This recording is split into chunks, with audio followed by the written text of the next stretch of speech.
Thursday, September 2nd. We're in the front yard where we have a few things growing, and this space has provided us with a good amount of food. We have this hybrid broccoli. This is Monty, and it's been growing here all summer. It's provided us with a good amount of broccoli. These side shoots, when we pick them off the plant each time, it becomes a good amount, and we have it enough for lunch and dinner. It's a little bit it's slowed down a little bit, so we've sowed a new plant to replace it. So we'll get a new one in here next time.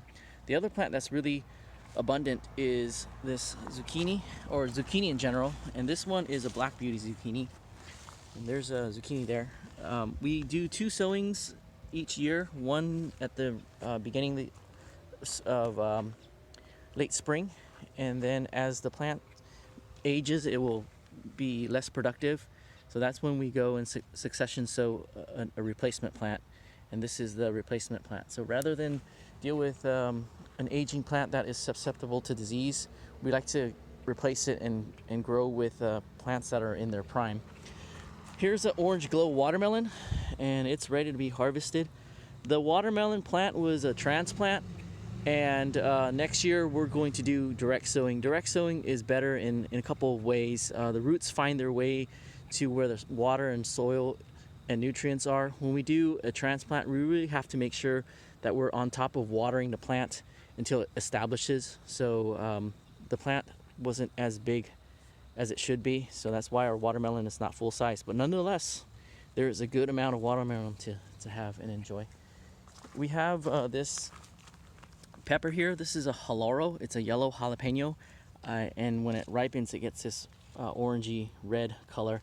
I haven't tried it yet, so I don't know what it tastes like, but it's nice to see it growing. It's one that is a little bit more difficult for me to grow. So finally, it's produced some peppers, and I'm super excited about that. I guess it's a heat-loving plant, so if we start too early, it just doesn't grow.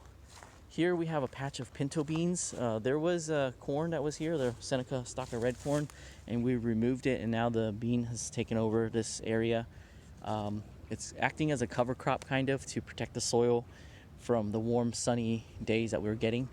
Today is overcast, which is nice, so that way we can come out here and make a video, and the plants will look really pretty under this lighting. More beans. These are Tyson beans. These are beans from Tyson, China. We have a neighbor who's also a gardener. She's from that region, and she had seeds to share with us. And in Tyson, they're very particular about their beans. So this is one variety from over there, and we're starting to let them go to seed now, mostly because I haven't been able to keep up on harvesting them and eating them. It's quite productive. Normally we will plant enough for what we can consume, but the bean plants are also helping us with improving the soil, so that's why we have a lot of plants here. And plus it creates a nice little barrier between here, this space here, and the sidewalk. And we have some ancho chili peppers over here.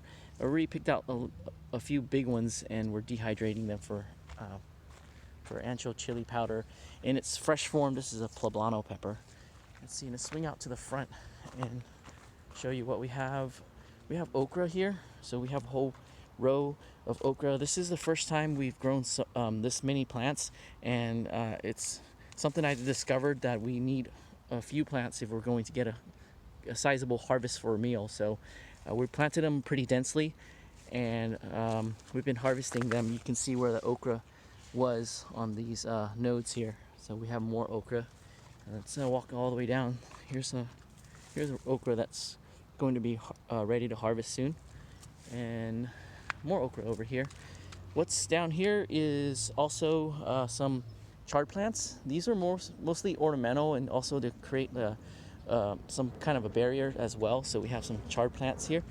I've never had them grow this long, so it's very interesting to see how they make these runners kind of. So there's like these nodes here, and I suppose if it touches ground, it may end up rooting and becoming a plant itself.